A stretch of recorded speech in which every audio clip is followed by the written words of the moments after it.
when the world's too dark of a place to be, and you need an escape from reality. Open up those pages, it's sci-fi or fantasy, whatever genre you please. And join a book club, 'cause you won't read it on your own. Join a book club, so you'll be held accountable. It's just a means to an end, but you're doing it with your friends, so join the book club by DLC. Hey there, book clubbers! Welcome to the DLC Book Club. Oh, it's an exciting week. We did it. We completed another novel in the Malazan Book of the Fallen, Tales of the Malazan Book of the Fallen. I'm Jeff Kanata. I'm here with Lana Bashinsky. Hi, Lana. Hello. I feel like because we've been through it now, we are Bonehunters, you know? Yes. Get me a little Yes. phalange.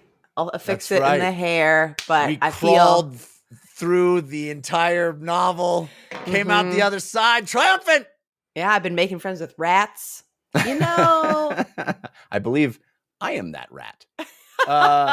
What a journey. I'm so excited to talk about the last two chapters in the epilogue today. Wow, what a action-packed finale to this novel. Yeah, my husband was sitting next to me while I was reading, and apparently I was exclaiming aloud enough times that he went, "You need to calm down." We're going to dig into all of it. I can't believe we finished the sixth novel already. But we always start the show with a non-spoiler topic. And our favorite non-spoiler topics are the ones sent in by you.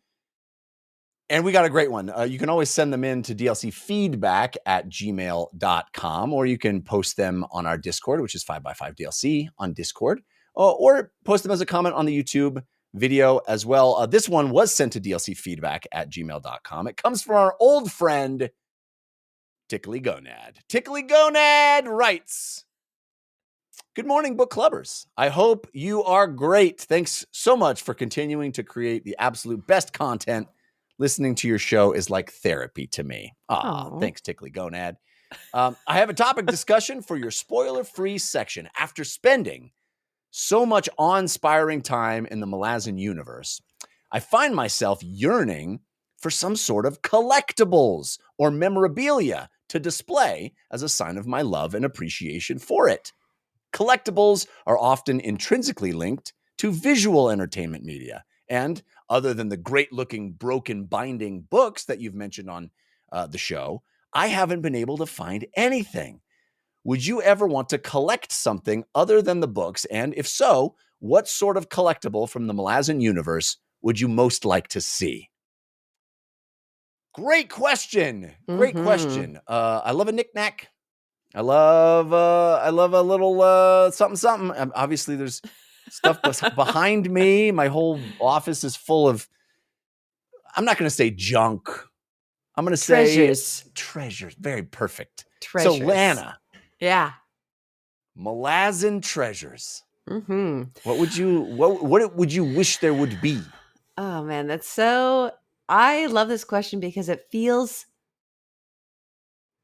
like I mean, we spend so much time with so many little details that it could be anything. It's not like you watch a movie, you're like, oh, that prop, or you like a TV show, you're like, that prop would be a cool prop. But with books, it's so interesting because even if it were like somebody making like an official version of it, would it be the prop that I wanted to have as like the prop from the thing? Is it what was in my mind? Right. Yeah, it's like hard to tell. So like in the gamer land, a lot of times you see people with like, you know, the statues, and I definitely have my share of statues off to the side, but I really feel like I should have taken a little bit more time to think about this before we started recording. One of the things that sticks out to me, one from this chapter, is something that if it were presented in such a way, somebody would be like, I know what that is. So I would want it like a tiny box frame with just the acorn in it. Oh, that's so good. The acorn. Being like, I got somebody on call, baby. I got somebody. I know. Or like the other thing that I think of is the necklace. I forget who had it last. Duiker, the one that Duiker's- Duiker gets. Yeah. Yeah, that's like a glass thing that implies you get like a second life or like whatever Extra it is. life, yeah. It's if you're in trouble, you think you're gonna die, you smash this glass in case of emergency. But I don't That's think good. we've seen that pay off. But like little things like that if somebody were to look at that, be like, that reminds me of That's something so from this good. book I love, and I could be like, yes, that's exactly what it is. Those are very good. The acorn is very good, and that would be a fun like DIY project. I am also on the bandwagon of little statues, and you're so right. We don't have. It would always be an artist's interpretation of what the character looks like. You don't have a 1-to-1, but I do think like I would 100% buy a Karsa Orlong maquette, like a awesome like McFarlane Toys Karsa Orlong, with the giant blade. Oh, yeah, give me that. With I forget the name of the Tlanamas that he decapitated and then put their head out to look for the view. Like you could capture a moment. Like the first thing that him on Havoc with the Daragoth heads on the back. Yes. Yeah. The first thing that actually popped into my mind immediately was a maquette of Coltane. Just that'd be such an icon. I know. It'd be like either the most gruesome, most brutal scene of him. So people be like, wow, yikes. Or just him being cool. Yeah. Yeah. Oh, what about Opon's coin? Ooh, that would be so good. Opon's coin. And then, you know what? Sorry, there's so many things I can think of. You go ahead. No, please. I keep brainstorming. I would love to bring this up actually to Mr. Erikson next time we talk to him, which hopefully will be soon. I haven't reached out to him yet, but I wonder if there has been any discussion of merch, because I would love a T-shirt, and I actually had this thought, Lana. You know how that sort of template T-shirt, the sort of meme T-shirt that's just black and white and has the names with ampersands it's like after Coltane them. And Duker. Yeah, you could do the bridge burners. You could be like Quick Ben and Whiskey Jack, but then I thought the funniest idea, because it's always John and Paul and Ringo and George. Yeah. It's always like 5, whatever. That's 4, but I didn't want to get emails about my math. But would be really funny because it's Malazan and there's a lot of characters. It would be funny to it's do like so the tiniest print, and it's just like a giant list of and just like columns of names, just all the characters. It's the dramatis personae at the end. That would be so. I would 100% purchase that shirt, where it's just a list of all everybody in the books. That's so funny. That's a good idea. Yeah. Anyway, we'll love to hear your ideas for Malazan merch, and maybe we can pass them on to Mr. Erikson and see what's going on. I wonder if there's been discussions. I wonder if there was any, or maybe he is against the idea. Who knows? Yeah. But I like making T-shirts, Mr. Erikson. Just FYI. Yeah. So if you have any wonderful ideas of stuff that you would want to see from the novels that are purchasable, that would be a cool discussion. I bet there's a lot of cool stuff we haven't even thought of. Or if you found something on Etsy or somewhere that you are really hype about. Yeah. Oh, you know what would be rad? Oh, replica Ototoro's sword. Yes. Or one of Kalam's like long blades. Ototoro. Ooh, with like red veining in it. Ooh, so good. I'd be all over that. I probably wouldn't be able to afford that, but it would be rad. Yeah. All right. Speaking of Kalam, we got to get into it. We finished the novel, chapters 23 and 24, plus the epilogue. We're jumping in. Spoilers starting now.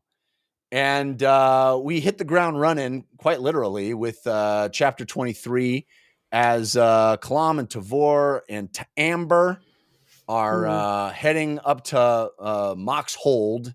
They're walking up the steps, and Kalam is worried about what this meeting is. This is, you and I were talking, Lana, about like, is the end of this novel going to be Tavor and Lacine finally face to face, like that scene from Heat with Mhm. Pacino and De Niro. That's Mhm. what it feels like to me. And we get it.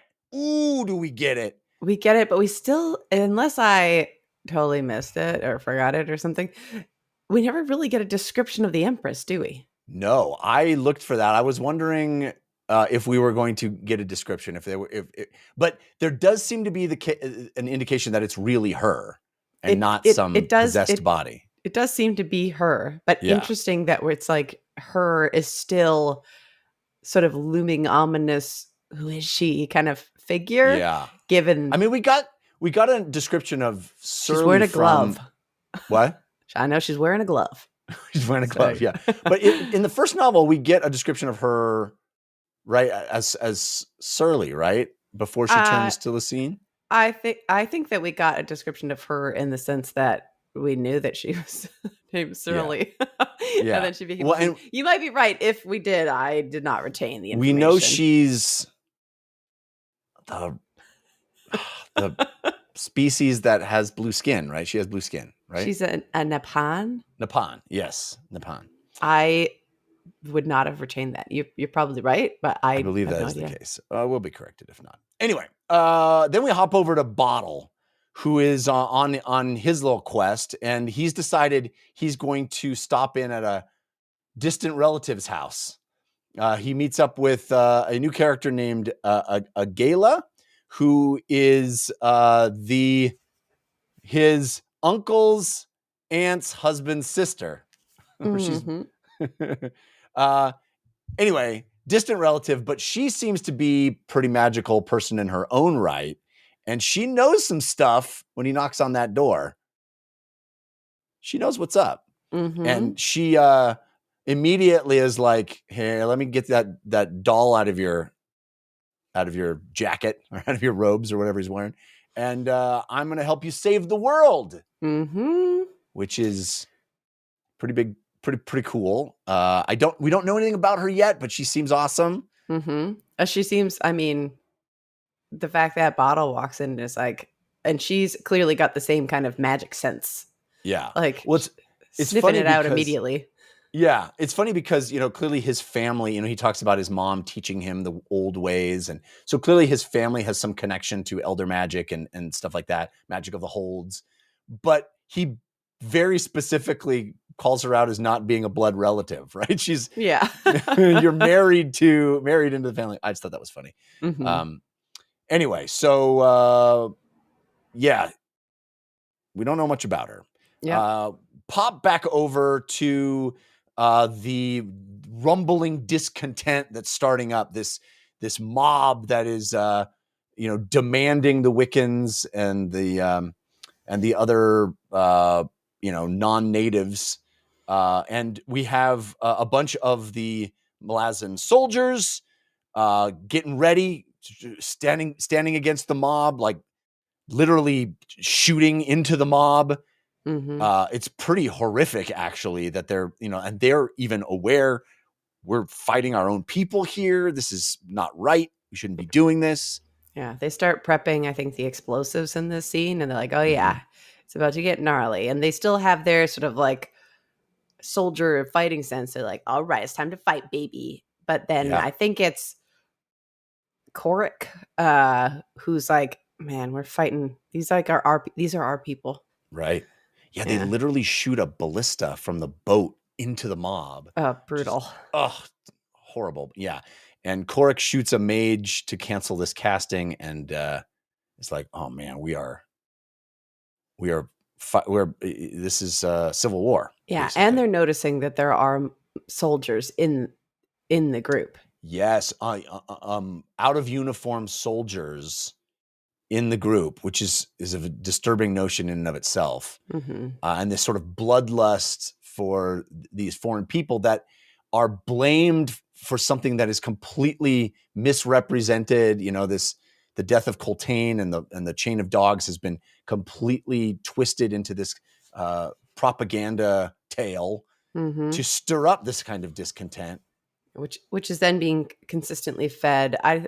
We saw in the end of the last chapter when that one claw was sort of making his way through the crowd and being like, oh yeah, we have agents in here, sort of like using Makra to stoke, no, using the chaos magic to like stoke the bad energies happening here. And it's definitely, it's continuing and mounting.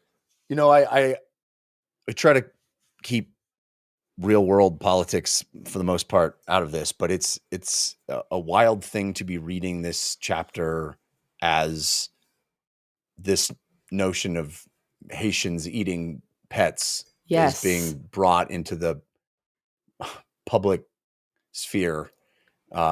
It's like, you know, Erikson, as you point out, feels the need to invoke magic to convince people of this stuff, you know, and I would like to think that mind-altering magic would be required. Yeah. And yet here we are in the real world, no magic needed. It's just the chaos. Just the chaos. Yeah. Just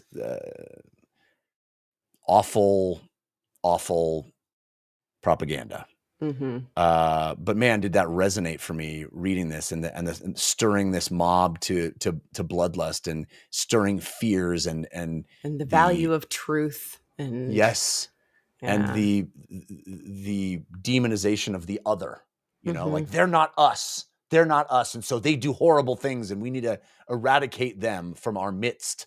Yeah, resonant.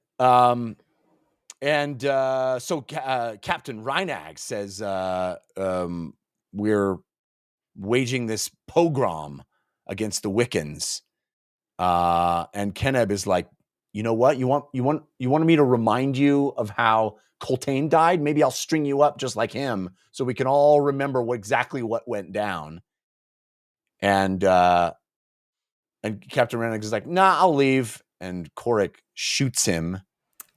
I think he's leaving. The captain, he's like, here, I think he presents him with two options. He's like, you either get the hell out of here or I kill you. And then he chooses to leave and he kind of scrambles away like the sort of coward that he is, only empowered because, you know, he has a title and a mission, scrambles away. And there's like the internal debate of that soldier being like, should I do this? I know it'd be bad to do this, but I'm doing it. And then kills him. And then the scene afterwards being like, is this guy going to get punished? I mean, that's like treasonous to like blatantly kill somebody that you know is on your side, quote unquote, on your side. Yeah. But they're just like, who did this? Yeah. Well, he knows Korik did it. And Keneb is like, you know, I should punish you. And Korik is like, you know what? I'd do it again. They want to kill all the Wiccans. We saw how loyal and valuable they were to us, and how without them we wouldn't have even made it. They want to kill them. Screw that guy. And man, again, echoes to the real world with people. You know, a group of people that give of themselves, work tirelessly, sacrifice for their country, and are still ostracized and demonized. Anyway, it makes me angry. Stirs my ire. So then Rune Thurvian comes up and is like, "So how we doing?" Keneb's like, "Not great. We're waiting for orders from Adjunct Tavor, and guess what? She's the only one we're going to believe now. She's the only one we follow. We are loyal only to Tavor. Screw the Malazan Empire. We do what she says." And Rune Thurvian's like, sounds good to me. But I love, like, all right, puppy dogs, let's go get your shields. Yeah, I like the. It seems like one of the meta arcs of this novel in particular is that journey to loyalty to Tavor from the 14th, you know, because we went through that entire thing where she abandoned us. She abandoned us in Igatan, and she's not one of us. And then, third act realization that no, we are loyal only to her Feels Well, like that's the arc of one of the major arcs of this novel. and the arc of, I think that they were like, well, yeah, we're buddies now. We're going to be loyal. And there's that scene where Tavor is to Amber being like, ooh, to me. And then you get this sense that like, oh, yikes, is she loyal to the 14th though? Yeah. Like she's doing what she has to do by any means necessary. Yeah. But like, how far does that loyalty extend in the other direction? And in these chapters, we also see it's like a reaching out of both hands and sort of finally clasping, which is, it feels like a great moment. Indeed. What's the sound of one hand clasping? Sorry. So then we have this funny scene with Fiddler, who's like, I'm gonna sneak up on my old buddy Braventooth, and Braventooth is like, punch. And he's like, what'd you do that for? He's like, yeah, I didn't know. How could I possibly have known who you were? Sneaking like, in while I'm sleeping. You knew who I was. He's like, yeah, I did. Yeah. I punched you. It was obvious. I could hear, later he's like, I could hear the sound of like your cloak on the fiddle strings. What else could it be? Yeah. I love it. And so Fiddler decides to, I think, correct me if I'm wrong, but for the first time, play the fiddle. The first time in the books that we Right. have seen. I think they just explain how he got his name at some point is that he bought a fiddle. And everybody's like, cool, fiddle, idiot. Now you're Fiddler. But like it seemed like the way that story was told, like he bought a fiddle because he's like, I could learn to play this. Yeah. And then now we see, he learned to play. He does know how to play. I recall, and you can correct me if I'm wrong, but I recall there being a moment, maybe in Deadhouse Gates, with where he refuses to play, where he's like, no, I don't do that. I recalled that in the sense that it made this moment even more impactful, that like he has this reason to play this dirge, to make this beautiful, sorrowful remembrance song of all the people that have died. Well, to me, he was clearly like, what's it, Covian? The shield anvil? Yes, the shield anvil. That's right. Yeah. To me, it was clear. To me, I thought that he was like, it's not the destriant. What's the destriant? Destriant is like a fighter. The person who takes on the pain. Is that what you're talking about? Yeah, the shield anvil. Yeah. I mean, that's like what he is doing, right? Yeah. He's like, he plays this song, and like before he busts out the fiddle, and he's like, let's hear the names of the people that we've lost. Yeah. And they list as many of them as they can out, and then he plays such a sad and agonizing song that it turns to anger, but at the end they're like, that can't be it. Right. And then he changes it to happiness, literally like, oh, such a joyful little thing that even through all of what's happening, these guys sitting around this table can't help but have a laugh about it. And to me, that was the taking of the pain, and now beautiful.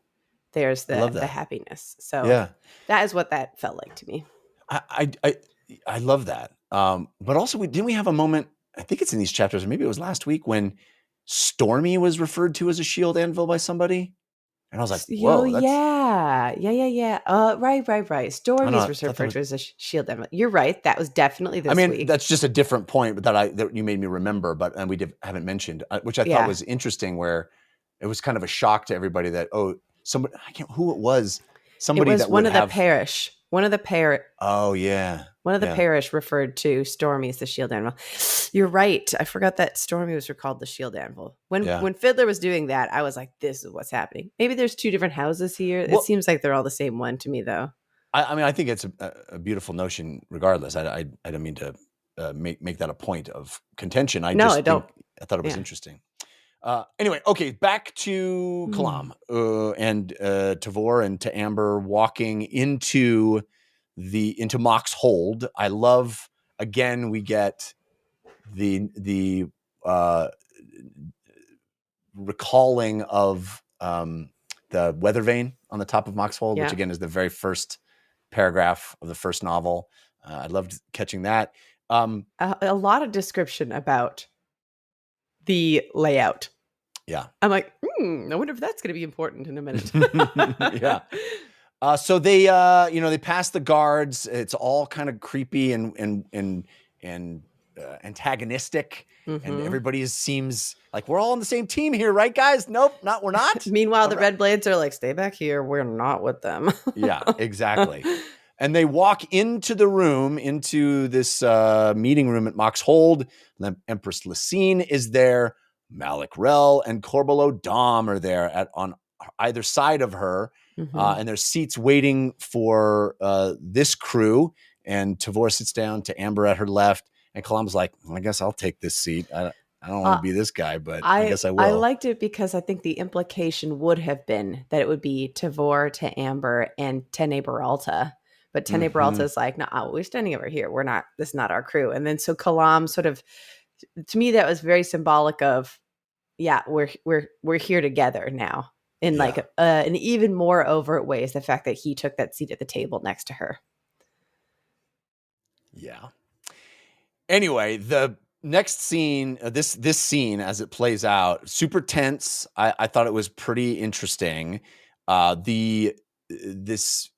This feeling each other out, and clearly Malik Rel and Corbelo Dom have an agenda. They're like, we want to murder the Wiccans and the Kundral Burn Tears. You have to offer them up. We have to give them to the mob, murder them, show this loyalty to quell this rebellion. There has to be blood. We have to sacrifice these people.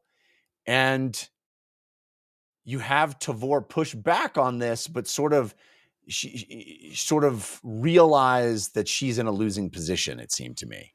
Yeah, it seemed like she pushed back on it, and then immediately she's described as like no emotion in her voice, being like, yes, we will definitely give you the people on the boats. Yeah. We will walk out of here safely, and we will give you the thing you are asking for. Yeah. Well, yeah. So the biggest interesting moment for me was there's Malik Rel's like, you got to give these people up. We have to kill them. They're savages. They're primitive people. Who cares about them? You sort of realize that they're also going to steal their land, which again, you don't have to dig deep to have a very obvious connection to real world history there. Over and over again, not just once, but many, many times across many, many places on the planet. Consistently happening still. Yes. We need their land because we need their resources, so we'll just wipe them off the face of the planet. But you have that moment where Tavor says, Lysine, let's go in the other room. We'll talk just you and me without these people Clowns around. Let's just talk, you and me. Let's just have a one-on-one. And Malik Rel is like, oh, she wants to get you into her room to slice your throat. You can't trust her. Yeah. I loved that overture of sanity that Tavor's like, let's just you and me without any of these people. We can come to an understanding. If we just have a meeting, let's just walk into the hallway. But no, the worms in her ear are telling her it's dangerous. And Lysine, I would love to know what your take on Lysine is in this meeting, because I couldn't get a handle. Like there's later on we get this notion that she was offering Kalam this opportunity to kill the two, Corbelo Dom and Malik Rel. So you kind of sense that she's in this untenable position as well. I don't know. What was your take? My take, I do feel like I'm still confused as to where she sits, because she seems so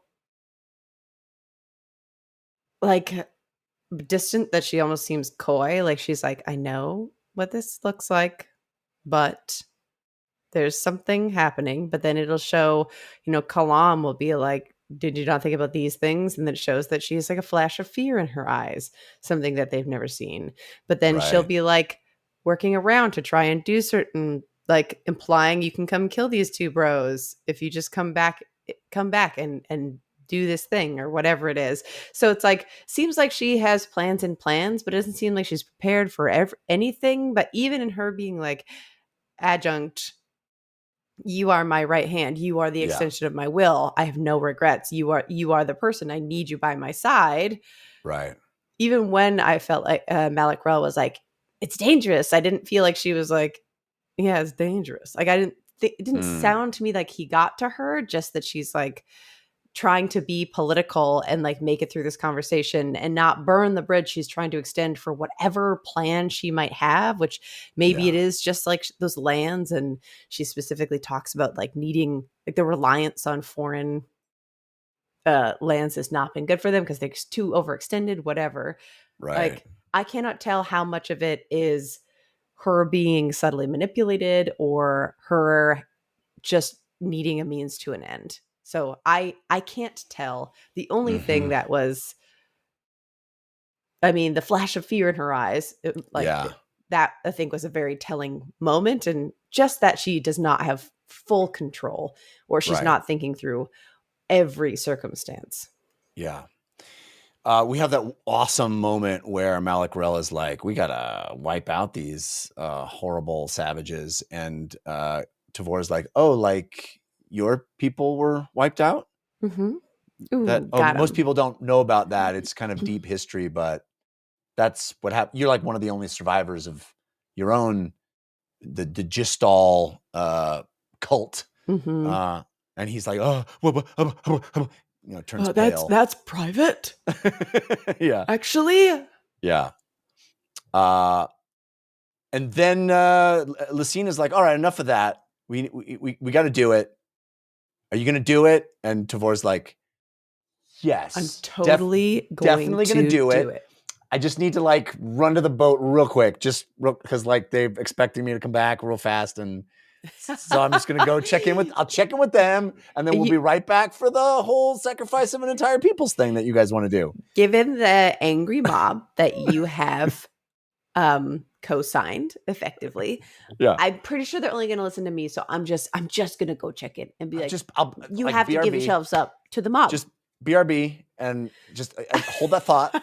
I love that she's like, you wanted me to like invite them. She's like, why'd you put these like plague things up? We know there's not plague. I know there's not plague. Yeah. Like, what is this? And she's like, they were supposed to dock peacefully. And she was like, peacefully? There's a crazy mob out there. And they're like, yeah, they weren't supposed to have any weapons. And it's like, you're just making it easier for the mob. You're not addressing the mob part. Those people having their weapons as soldiers is not the violent part. Yeah. So anyway, they step out into the hallway, and she's immediately like, Kalam, are you with me, buddy? Are you like, because we're busting out of here. We're out of Dodge. So I will say I totally misread this scene at first, in the sense that I thought that they were asking Kalam to go back. No, opposite. Yeah. He's like, she offered me control. Yeah. Before they leave the room, Lucine is like, oh, BT dubs, Kalam, you've been super loyal. You never resigned the claw. So guess what? Technically, you're the ranking guy. You're promoted. You're the claw master. Meow, meow, meow, meow. And he's like, how many claws do I command? She's like, 600. 600 claws, buddy. Mm-hmm. And he's like, oh, what I could do with 600 claws. Yeah. I could kill those two idiots.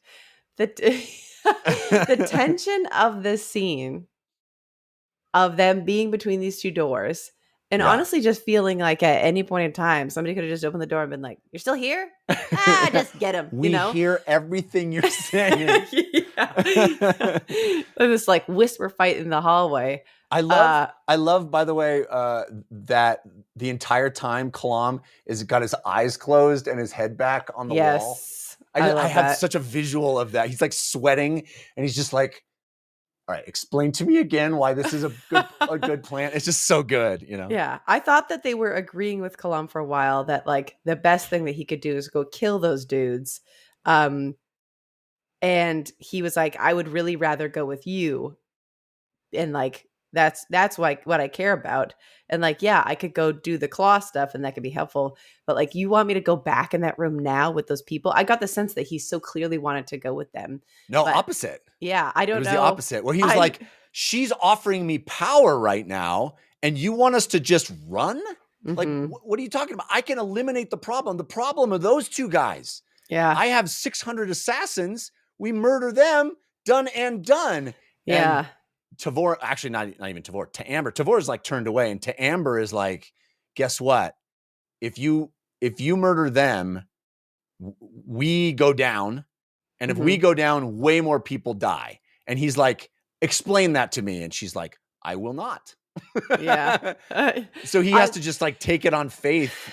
You all know, those that pieces, I have no idea why it was backwards. It obviously immediately became apparent which one was the one they were talking about. I should have just gone back and reread that scene and been like, why did I think this was backwards? The thing that did strike me that continues to be interesting is Tavor is like strangely tacit a lot. And you know, she's been like that where they'll be in fights, or like with the 14th, they're like, why are you making these choices? And she's like, are you questioning my orders? And they're like, no. And she's like, well, then do them. But in this case, she's like very quiet, and it's like a shyness. She's like, the second they start talking about like, can you help us? She's kind of like, I didn't read it like what that. Amber said. She's like faced away, and like, I feel like she's too like overwhelmed and emotional thinking about somebody making the sacrifice that they're possibly making for her, despite being the military general, that it seems like a strange twist of that same trait of like silence, of just being like, please do this. And you're right, because she's cold iron, right? She's always cold iron. And in this moment, she is not exactly cold iron. I agree with that, but I read it more that she wasn't being coy so much as it seemed like shy iron. I guess I just didn't see it that way. I read it more that she was resigned to the fate of what had to be done, and people were going to die because of it. And like, to Amber was going to explain it. Amber's going to explain it. I'm not even going to have to explain it, because Amber's going to have to explain it. This is awful. I know my lover is probably going to die. You know, we are in a real bad way. And I don't know. I didn't read that as a place of kind of shyness or weakness from her, more as just sort of resigned. I thought not weakness, just she seemed overwhelmed, like speechless. Interesting. Yeah. Well, but I clearly parsed that whole scene in a weird way. It's an interesting moment, because Kalam really reads the overture from Lacine as being this offer of, murder these guys, which to me is like, wow, that's a really interesting read on what she's doing to you, offering you, because why can't she just do it? If she wants those guys dead, why can't she just do it? Yeah, if this is some kind of cry for help. Right. Yes. She's like ostensibly one of the most powerful people in this land. I mean, maybe she just can't be seen as the one. Yeah. It has to, I don't know. She has to work politically and not overtly. Yeah. I don't know. Yeah. Yeah. Either way, Kalam is like, okay, I'm in. Let's go kill some people and get you guys out of here. Flee the Malazan Empire forever. Also, to Amber reveals that she knew about Kalam going to assassinate Lacine and deciding not to.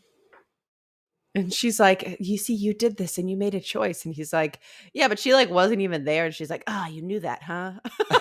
Yeah, it was funny. You're like, right. Even if she was there, you wouldn't have done it, because she says, even if you were still dead set on doing it, would you not have just gone to anyways? Yeah. And he's like, good point. I would have chased her down. Yeah. And she also tells him that, Malik Rel uses elder magic, so his Atatarol blade won't do diddly squat. He's He's like, oh, so you're saying I would fail even if I tried to murder those guys? And she's like, yeah. He's like, oh, all right. Well, in that case, let's get out of here. And he also is like, do you guys hear music? Do you hear like sick fiddle music right now? Like funky fiddle music? That's probably sad. If only Fiddler could play like that. Yeah. And there's also that lovely moment where he's like, okay, to Amber, between you and Tavor, who's more important? She's like, Tavor. Why? Between you and me, who's more important? You. I thought that was really cool. And I was like, no, to Amber's important. She's clearly the one who knows the most stuff here. She's important to me, the reader. To just give me the answers that I crave. More. I want to more. So then we head over to Pearl, POV, and he's like, you offered the Clawmaster job to Claw. That was like my whole gig. I was the guy. Well, I like that she doesn't say that overtly. Right. He's like, I know that you did it. I know it. That was mine. And I wanted to be boss, and he was going to be, I'm going to kill that guy.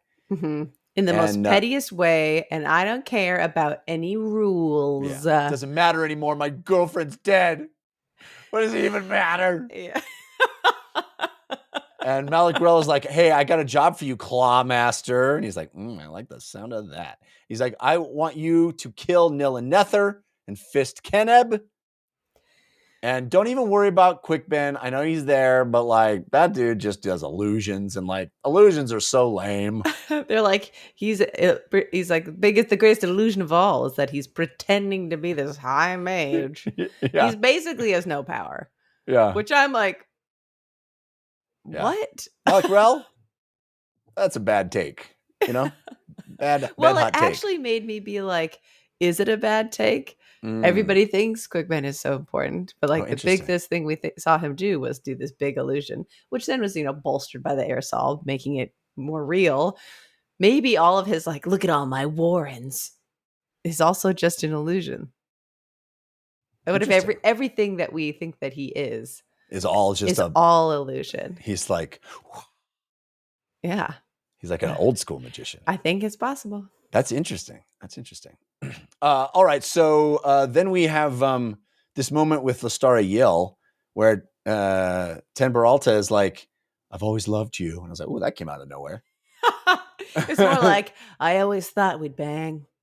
Yeah. I knew you wanted me. Yeah. It was like the attitude I got. You're hot.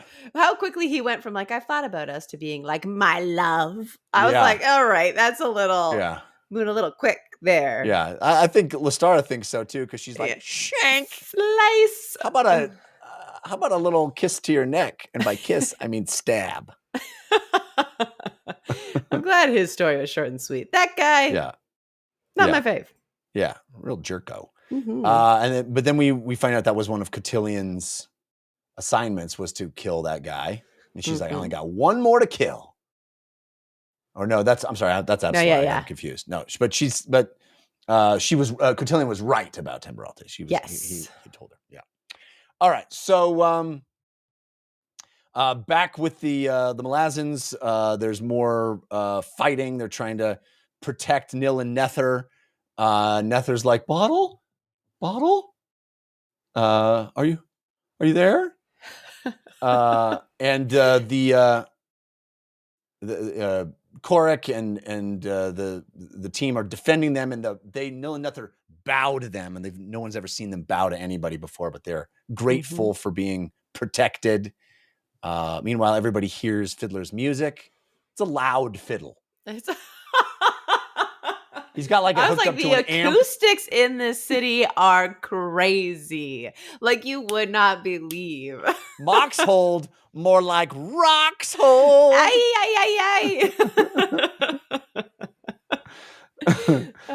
Magical amplification, you know? Yeah, he's plugged into people an amp. Gotta know. The people gotta know.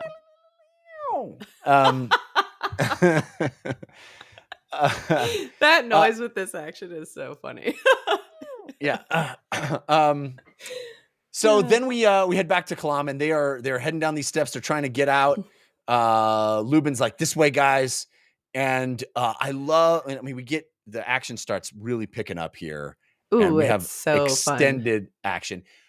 I just want to say, I love the notion, which feels very much like a video game to me in the best way, not as a pejorative, but this notion of like, when you get into range with the Atotral swords, we can see the enemies. It disrupts their camouflage. We talk about that one episode where we talked about like a video game. There's like certain things in this sequence that I'm like, I can picture the game. It's in my head. That is one of them. Oh, so fun. So and like, fun. as you get in the wider spaces, you can like clearly see the range of it as they like pop in. It's great. I also like that Lubin or whatever his name is the whole time that people in the comments were like, there's misunderstandings happening. I'm like, I know, but who the heck is Lubin? And he's just like this guard who sits in this tower. Something about the way that he was brought up several times. I was like, this guy's sinister. And he's the one who's like, watch that sixth step. And I'm like, he's actually on our side. He's a good dude, actually. Yeah. Watch that first step. It's a doozy. Yeah. But it's an awesome way that this all kicks off where Kalam's like, hey, Adjunct, could you like move slightly to the side in the stairwell? Yeah. Oh, okay. And just slow down. And he just leaps past her with both knives extended and just jumps at nothing. And then as he gets closer, they bamf into existence. He's just like, stab. Oh, so rad. Awesome. And then like the immediate, like in the first fight, like different fighting styles. Tavor, she can stab a spear. Yeah. Kalam, precision, speed, strength. Like just I always, it's been a minute since we've had Kalam action sequence, but just forgetting that he's like a hulking massive dude, like just the big boy assassin. Oh, it's so sick. Big boy assassin. Tavor's like, I will just get stabbed. Or no, to Amber's like, I can just take stabs, and I can also do a lot of damage, but I do not dodge. Take a licking and keep on ticking over here. Yes, Malibu. Sweet. So rad. And we get just this like extended description of, I mean, the choreography all over it of like scene after scene after scene of them just moving through hordes, bigger and bigger groups of claws attacking them, these hands of claws coming after them, and then just like mowing through them, taking hits, as you said, to Amber just getting mutilated. Just crazy. Real quick, one of the things I loved about this too is that this in continuing like, what is the deal with Amber? Yes. Like she's getting stabbed and she's like, I'm fine. Let's keep going. And I'm like, he's like, we really got to keep a certain pace. And she's like, I will take point. And he's like, but who are you? It's like, he's so much the reader through this whole thing of being like, what is this lady's deal? It's great. It's great. So good. So good. I love that she looks at him and she like points out what it looks like to somebody else to see him fight. Yeah. And she's like, it's like you're faster than them. It's like you're just faster. And he's like, yeah, it's like everything slows down. Yeah. And I picture again, it's so cinematic. Picturing bullet time, baby. Fighting like, ugh. Also, the other line she says to him where she's like, do other people just bounce off you? And he's like, well, Quickman always said I was the densest guy he ever knew. I love that. Like, what a great line. Right after the scene where he just grabs that dude by the crotch and like smashes him over his head and snaps his neck on the ground. Come on.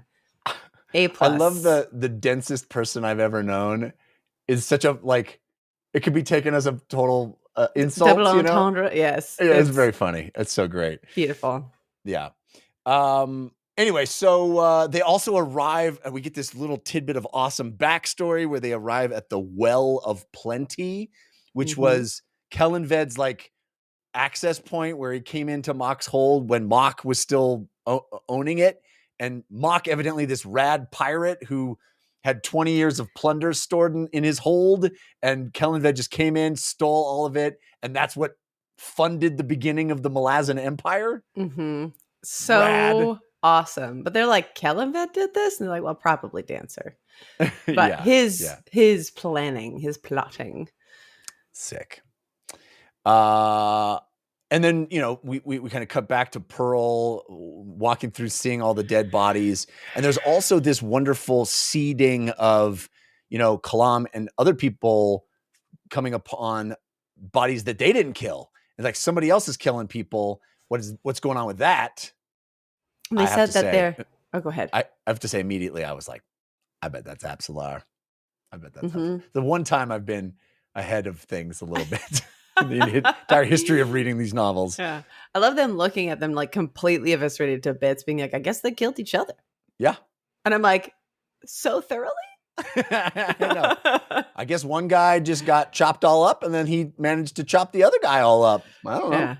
Something else I love of Pearl when he's with the Empress, he's like, all right, we're going to kill this one guy with these 80 claws or whatever we have in the city. And the Empress is like, I don't like your ego, man. Don't forget. He's got Ototaro. You can't just use magic. Don't forget this. Yeah. And he's like, right. Okay, we'll be slightly more careful. And then he knows he's got his little spider bolt or whatever. The venom of the spiders from that island. Mm-hmm. And well, he also it's cool that he also is like, I got my top guys. None of them are mages. These are top guys who don't rely on magic. Yeah, just big boys. Yeah. But just like immediately him being like, what? It's one banana. What could it cost? $25? How many guys do you think he's gonna kill? Yeah. All of them. He's gonna get all of them. All of them. Yeah. And even Lacine is like, hey, BT Dubs, before you leave Pearl, I don't want 200 claws to die in order to kill one person. He's like, that's ridiculous. Me? Kalam? These are like my best dudes. Everybody talks about Kalam being so good. He's not. He's not that good. I love that it's like this bitter, like he's mad his girlfriend's dead or whatever, but he's also just like, Kalam, nemesis. So good. And there's that funny moment with the well where they hear voices from above, and there's the two idiots who are like, he said he was gonna call up here. Wow. And Kalam's like, caca. Totally. Oobly, oh. And they're like, oh, nice. Look up here. Look up here. And they're like, perfect, the sign. It's so funny. And then we have that. We cut back to Fiddler, and he's like, "Man, everybody's like, that's Fiddler. That's a real sad song, buddy. Let's everybody's getting bummed out. You're really bumming out the room. Let's put on something else. Can you put on specifically how angry he was getting? They're like, you cannot. Whatever you're doing, you got to stop doing that." Yeah. And he puts on this Cartulian song, "The Peralt's Dance," which is about a female eating her lover. Now, in retrospect, I wonder if this is thematically linked to Tavor and to Amber and the like sacrifice of to Amber. She has to like consume her lover in order to survive. Mm-hmm. I mean, possibly. How much different like little Cartulian things are popping up through here? Yeah. And about the spiders, like that is all seeming very important right now. But I think that's the clearest, most apt metaphor. But I'm like, is Helene gonna do that eventually? Like, we don't know her situation, but she like I don't think it has to be like the Cartulian person, but like that's where my brain kind of goes, is back to those everybody we knew from Cartul. So then we check back in with Bottle, who is heading over to the Hanged Man Inn and saddles up next to Foreigner. And and he's like, this is a cool scene where he's like, your long wait is at an end. Mm-hmm. I like it. He's like, you're Foreigner? He's like, people call me that. You don't, stranger. I'm not even going to talk about Bottle situation because I'm waiting till the end. It's so good. All right. So good. So good. But one thing I wanted to touch on about Kalam and toward them is they're like, okay, here's the strategy. We could go straight to the docks. No. We're going long way around. Here's a spot. They probably don't know about it. And then as soon as they got to that well, they're like, okay, they definitely anticipated that this is what we're going to do. Yeah. We probably could have just gone for the straight shot and it would have been fine. It was very funny. Yeah. He's like, oh, they have guys everywhere. Everywhere. Yeah. We're pretty screwed. Yeah. Yeah. Then we check back in with Hellion, and she and Banishar are having this pub crawl that is so fun. But they're like, he's my captive, but also my drinking buddy. Hey, Let's get wasted. You're my prisoner, and as soon as we have one more round, I'm gonna ask you the questions, Bucko. So funny. And they're just at like the bar. Go ahead, sorry. I was just saying how Banishar is acting too, where he's just like, yeah, keep them coming. Let's do it. And we know Banishar's got the money. Yeah. She's like, you're buying me a drink. And I'm like, he can't. He has all that money that he stole. He has all that money. And they see the woman in the corner playing a game with 3 ghosts, which I love that comes back later. It's like, it's so funny to me that Shadow Throne is like hitting the city and his ghosts are like, we're going to go to the bar. We'll be playing games. Let us know when you need us. Yeah. Yeah. What were those? Because those were like wraiths, right? Yeah. The shadow wraiths. Yeah. His crew. It's like his henchmen, but they like go hang out in the bar and play games with this lady. Do you think these shadow wraiths, thinking about the last Midnight Tides, are also Tistandi? I had that thought. I think there might be a distinction. I think some are and some... They're all dead people. Yes, but some are trapped because of the Tistandi thing, the betrayal. And they also have this funny moment where Banishar is like, why do you think the bartender's a demon? Kendral demon. Kenral a demon. He's like, oh yeah, Kellenved summoned the demon, owned a bar, and then like had better stuff to do. So the demon's like, sick, free bar. It's so absurd. It's so absurd. I love it very much. It's so great. And just that he's like, demon form, I will claw you to pieces and bite your head off. But then like human form is like, can barely see you behind the bar, little guy. Little guy. This little guy. So funny. Tons more murdering action with Kalam, Tavor, and Amber. Just awesome. It just ramps up and up and up. Tavor bleeding out more and more and more, but still taking point. Every single time you're like, oh, it's 3 of them versus 5. Oh, it's 3 of them versus 10. Oh, it's 3 versus...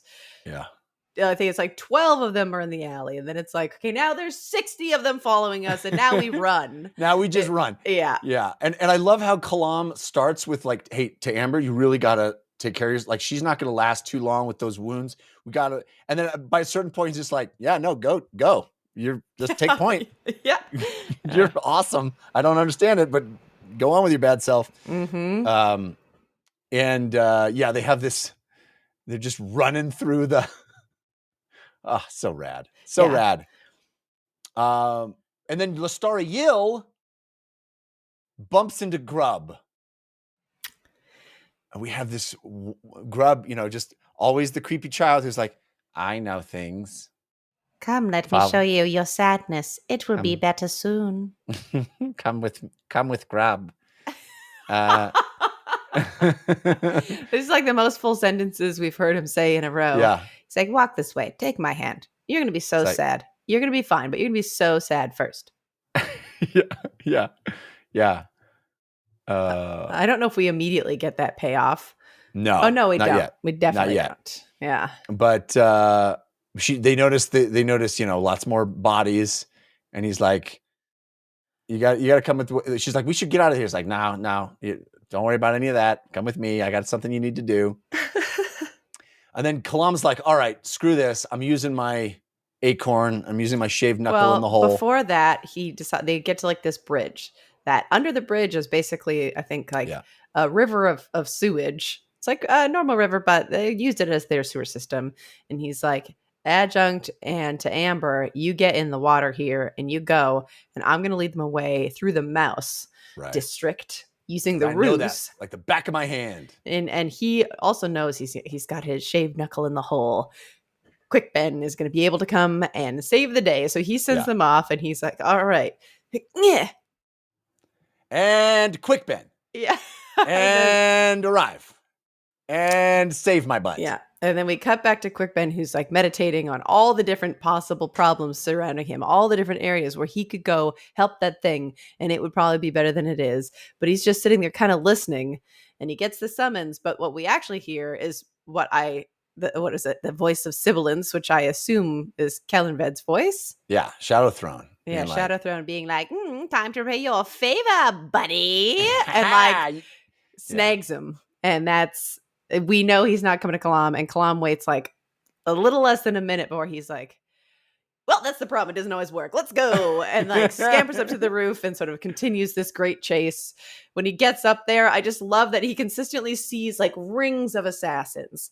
All like, this is, other people would look at something like that and be like, this is where we die. And he's like, weapons up, and I will run straight through you.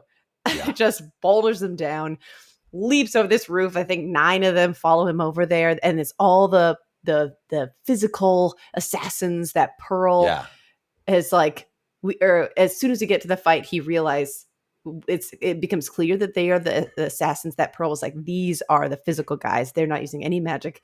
They're going to take him down. And he still dispatches with them less easily than other ones, but still comparatively easily.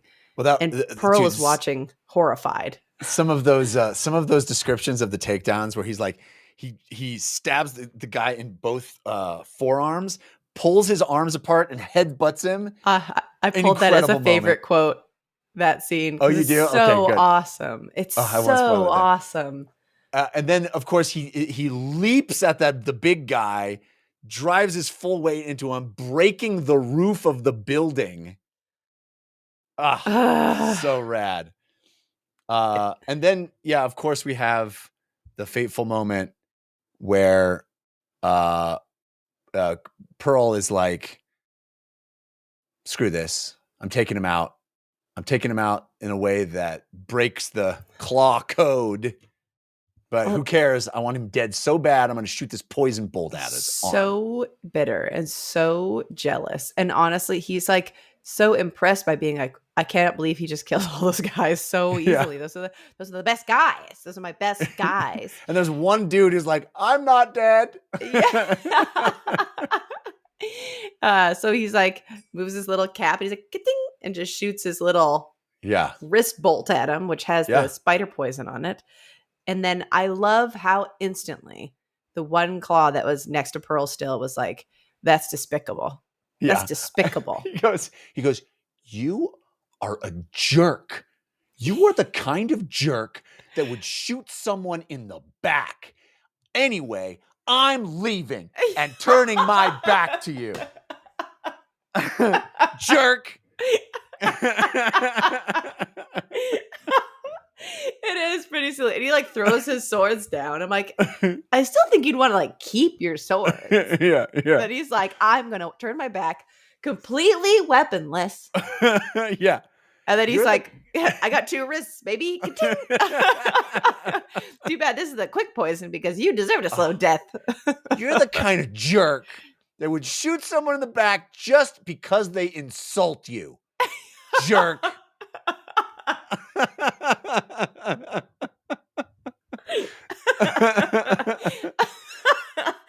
Yeah. That's really good. Very funny. He's like, very apt. It's like, yeah, well, I had to kill you slightly earlier than I thought, but I was going to anyway, so there weren't any witnesses. Yeah. Thanks, pal. Anyway. I also love that Pearl is like, I'm going to kill Corbo Dom and Malik Rel. It's like, nobody wants those guys to be alive. I know. Doesn't matter what side you're on. That's what I think is very interesting about Pearl's arc. I think he, more than any other character in the book, has had like moments where I'm like, good dude, Pearl. Yeah. And then gone back and being like, you're killing my boy Kalam. You're dead to me, Pearl. Yeah. And then like, just like very much this pendulum of whether I vibe with him or not. Yeah. Well, I think that's a fun thing about him. Or we first time we meet him, he's a total Ween. Yeah, we don't like it. He throws Kalam over the boat side. He's like, oh, this guy's a jerk. And then He's like, job and then well done. falls in love with Lestaria, and I'm like, all right, I kind of like Pearl. And then he now we're back to protects Tavor when she Yep. kills Felison. Like he Yep. is like thoughtful, but like Yeah. he's so just out for himself that it's like, yeah, 50% of the things you do I agree with, and 50% are clearly just you being a selfish jerk. Yeah. Yeah. So then we head back over to Fiddler and the gang, and Fiddler's like, oh, okay, all right, that was a lot of fiddling. And they're like, they hear this knock on the door, and like, hey, Stormy, you want to get that door? Or no, Gessler's like, Stormy, it's for you, which is hilarious. And it's Lagana Breed, the Talana Moss, like standing there at the door, like, this undead skeletal warrior. It's like, Stormy, it's for you. And she's like, I'm here for my sword. I love this scene. I also pulled this scene as one of my favorite quotes. It's just like, so it feels like, yeah, of course you'd show up now. Yeah, here's your sword. We're going to go fight, I guess. I think the implication is she walked through an ocean, I think, to get there. Yeah, she's like sopping wet, and she's like, all right. Can I have it back, please? And then they like roast her. Like, well, it took you a long time to get out of that hellhole. Yeah. Like, what? Yeah. She had sacrificed herself in the rent in the sky. And you're like, first thing you do is be like, wow, it took you a minute. Yeah. And she's like, hey, so what's going on? Are you guys all soldiers? And they're like, yeah. She's like, I could be a soldier. Let's go kill people. Yeah. So rad. Marines, huh? Yeah. I'm a Marine. Yeah. I'm almost Marine life. Let's do it. Very funny. So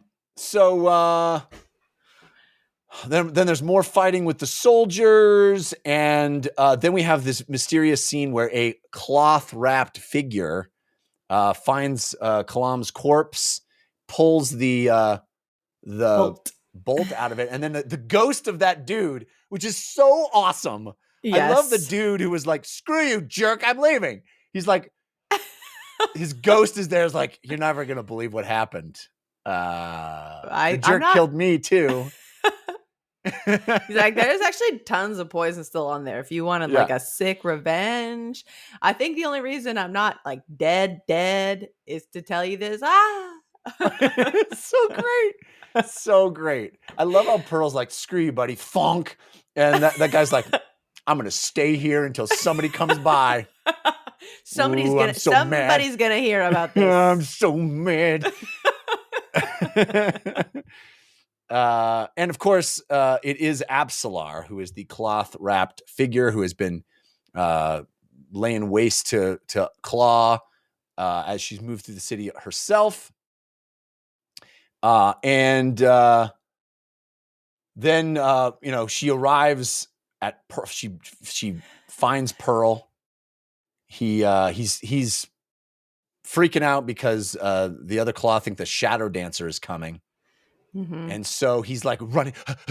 Well, better open my warrens. What's going on? Why are my warrens working? Well, he's like going to like the sort of the front near the docks where Adjunct Tavor is going to show up, being like, I've already done my job. Well done. And he's like, everything's fine. I've got all my claw. And he sees Absalar, or this blur of a cloaked person, just annihilating them, just eviscerating them, and then he starts trying to peace out, trying to summon his warrens, being like, "What is up with these warrens today? I cannot get it figured. This is so weird. This never happens to me." And then she gives him the old roulade treatment. She slices all of the tendons, ankles, knees, his sides of his mouth, cuts his tongue out, like every little head, shoulders, knees, and toes. Exactly. But like all of that and cutting his tongue out, so it's not even like you can't cast medic, but you also don't even reply. And it's just like, hey, this one's for Kalam, buddy boy. Brutal. Stabs him with his own bolt. Ooh, that is vengeance. Brutal. Pearl goes down hard. Mm-hmm. And then Absalar meets up with Shadow Throne. Well, first, I think Absalar is the person to be like, trying to run, but you took his Ototaro blade, idiot. Yeah. You know why your warrants didn't open? The big warrant cancellation thing, dummy. You were so proud of your kill that your trophy is the thing that it was now your demise. So cool. Oh, and then and the way she frames it too, which is Kalam helped me kill you. Yes. Because you took his sword. I just loved that. That was Mm-hmm. rad. So she meets up with Shadow Throne, and Shadow Throne's like, nice dancing. It's really good. Better than Cotillion even. and we find out that Absalar has killed 307 Claw, which is like just logistically difficult. Yeah. You know? I guess not if you're basically a god. I guess. But dang, girl. Yeah. So Shadow Throne's like, hey, well done. You did great. I'll keep my word. You can go free. And I had this moment right then where she gives Shadow Throne Kalam's weapon. She turns and she walks off. And I was like, oh, is this Absalar walking into the sunset forever and ever in the series? Because it felt like that moment where she just turns and she's like, you're free. And she walks off into the sunset. I don't now think that, but I had that flash of a moment of like, oh, no. I thought that too. 'Cause as soon as he said you're free and she's like, Peace out. Like, yep. Yeah. All right. So then go find Cutter and try and smooch him. I hope they smooch. Shadow Throne then goes up to Oboe's tower. I was like, oh, I don't know who this is. I thought the same thing. I was like, I guess that guy's the guy. Yeah. Oboe. All right. And I guess Opon is on the roof, and Oboe's like, I'll get those gods out of here. We had seen Opon, the twin gods, earlier, just hanging on the roof. He's like, I'm going to throw a fireball. Just throwing dice up there. And yeah. Causing mischief. Yeah. So then we have this awesome, funny scene where Hellion shows up with Banishar, and they're walking like totally hammered on demon brew. Like it's even harder liquor than they would normally have because a demon made it. There's like something about it that's I think Fiddler, somebody calls out immediately like, are you idiots? That's not like normal drink. And I don't know what that means. I don't know if it just means that they're extra drunk or what, but we'll see.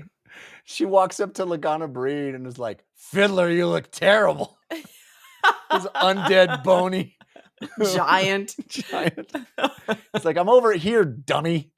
Very funny. Very funny. So then we're back to Tavor and to Amber. They're getting chased. Tavor's slicing dudes up.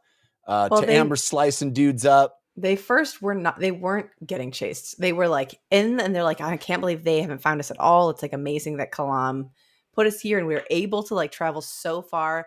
And then they have to sort of make it up the bank. But before that, one dude kind of gets blasted off because they're getting closer and closer to where the sappers are throwing all the explosives. One dude sort of falls off in the water and he's like, hey, they're down. And then they slice him before he says that. But it's still, as they get up there, soldiers are turning to where that noise was. And then they have to start fighting their way through. Yeah. And Amber's getting stabbed a lot. Diced. Yeah. And then a Moranth grenade explodes. And Fiddler arrives and grabs Tavor, pulls her boot. But Tavor loses consciousness as she's getting pulled away. Then we cut over to Grub and Lestara Yale. Grub leads Lestara over to Pearl, who's in a bad way, obviously. And he's like, I love you. No tongue. It's hard. I don't think he says anything because they're like, he can't see you. Lestara. He's just saying that. He doesn't know she's there, but he's right. Just he doesn't know she's there. He can't tell because blood is in his eyes and everywhere. And he's just like, Lestara. I should. He dies not knowing she's still alive. Tragic. And Grub is like, hey, Lestara, I brought you here to kill him.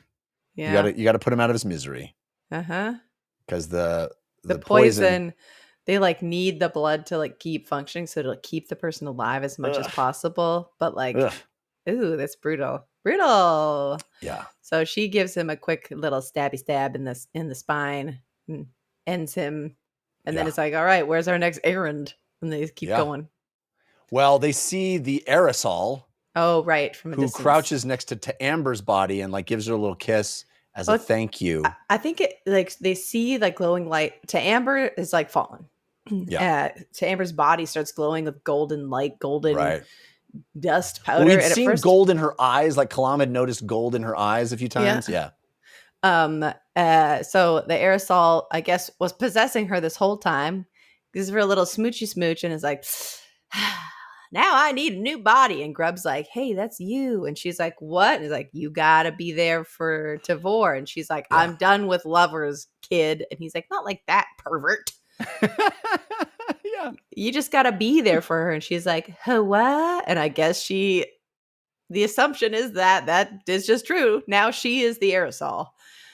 Well, no, okay. So I did not go that far with it. I thought it was that the aerosol was going to possess Lestara? I did not get that the aerosol was possessing Lestara. I thought that he was just saying, you have to be Tavor's bodyguard, basically. He's like, Lestara, she needs someone to protect her. Mm-hmm. You know, she's like, you gotta be the new to Amber. And she's like, ew, I'm not attracted to her. He's like, no, not that way. You got to be her bodyguard. You got to like, she needs someone to protect her. I did not get, and I could be completely wrong, but I did not get that the aerosol was going to possess her. The other question I had for you before you even say that is, are we to believe the aerosol has been inside to Amber from day one? That is the assumption that I made. So the two things I got all the same things you did with like, she has to be her bodyguard now. But the aerosol being like literally like sparklies coming out of Tavor, warm light, and then the aerosol was there. My assumption was that now it's like, well, the aerosol's form that she had taken, been fused with, whatever, is now perished, and she needs something else. She needs something else. So they're looking on and witnessing this, so you could see she was in that body. That's why she was always in proximity. That's why like she's like her magic is so present and like pushing them along is because she's in it the whole time. Okay, I could have misread that, but that's my assumption.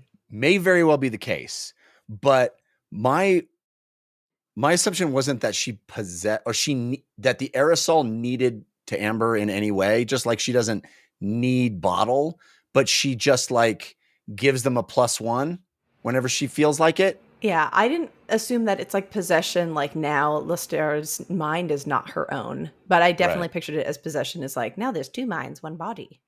I would not be surprised. I was kind of expecting it at the end of the book, but I don't think we ever saw Lestara again. Is it to be like, Lestara got on the boat and she looked up and her eyes were golden now, is what I expected. Interesting to see. Maybe. I did not get that at all because we get the actual aerosol as a ape lady later. Mm-hmm. Just a minute. But I mean, we've had her as an ape lady sometimes through this book as well. Yeah. Interesting. Either way, one of the wonderful moments here is Grub, who seems to be all-knowing for some reason, telling Lestara Yill that she now has 2 secrets to keep from Tavor. Like you can't tell her that to Amber was to aerosol. And also you can't tell her about her sister. Like that's awkward also. So I like how she's like, what's the other secret? And he could have just been like, I guess that's good that you don't remember. But he's like, here's the other secret. She's like, right. You know. Remember the whole thing that only you and Pearl saw? Come on. To me, I'm like, she's definitely going to tell her though. You think? The fact that he's like, don't forget the other secret you can't tell her. I'm like, oh, that's like reminding us that she's got this other secret that she will definitely maybe tell. Well, I do. Maybe, I mean, that might be spot on. I do love structurally, just from a storytelling point of view, I love the idea of putting the one person that has this horrible secret next to the person she can't tell constantly. You know, like you have to be the bodyguard of the lady you cannot tell the truth to. I love that. Yeah, that's a map. I would call that the Mappo. Yes, indeed. The full Mappo. Oh We man, haven't we are even gotten there yet. we're going so long this week. I was like, oh man. Let me quickly write work and tell them I'm going to be late. Well, we can speed up too. No. It's fine. It's totally fine. Because we have this awesome moment now where we're back on the boat. People are getting healed. The Atatral is healing people. Fiddler's like, oh, we failed because Bottle had one job, and he's not here. He had to get one person. And Tavor is the one who says we failed. And then all of a sudden, this boat is like, meep, guys, it's me, Bottle, on a boat with all these people. And Fiddler's like, he had to pick up one person. Why is the boat full of people? And off hops this tall, dark stranger. He's like, Fiddler's like, Cartheron crust? He's like, Ixnay on the Usprey. Yeah.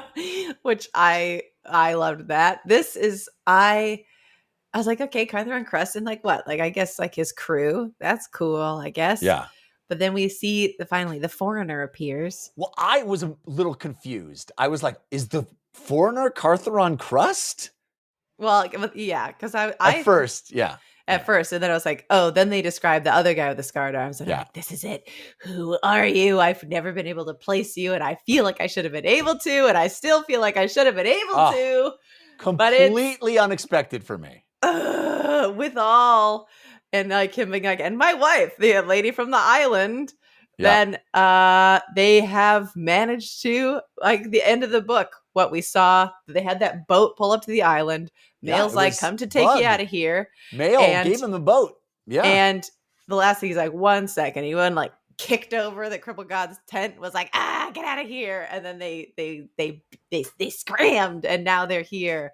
And the fact that it was that as the reveal. I didn't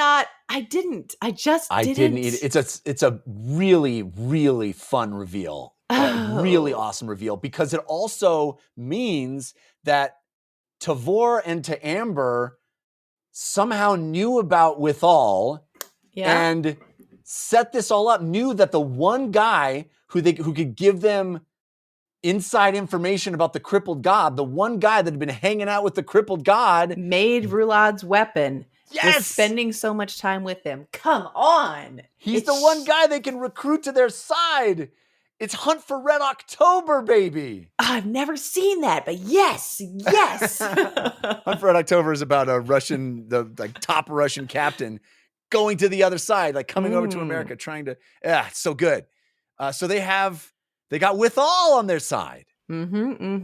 Such a rad reveal.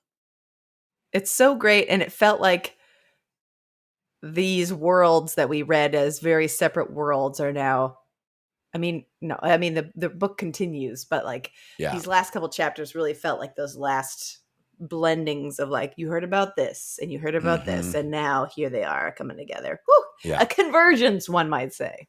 And it's awesome when it's all there. It was all there. We could have sussed it out if we had been. I could have looked back at who had scarred arms in the last book. Yeah. So then we're still in chapter 23, Lana. The bad news for you, still in chapter 23. We hop over to Kalam, who's got the poison, suffering, just like in total suffering. But as soon as we are in his POV, I was like, oh, he's gonna make it. He's gonna pull through. He's gonna make it. And then he tries. He's like, all I got to do is go around this corner, right? Wah!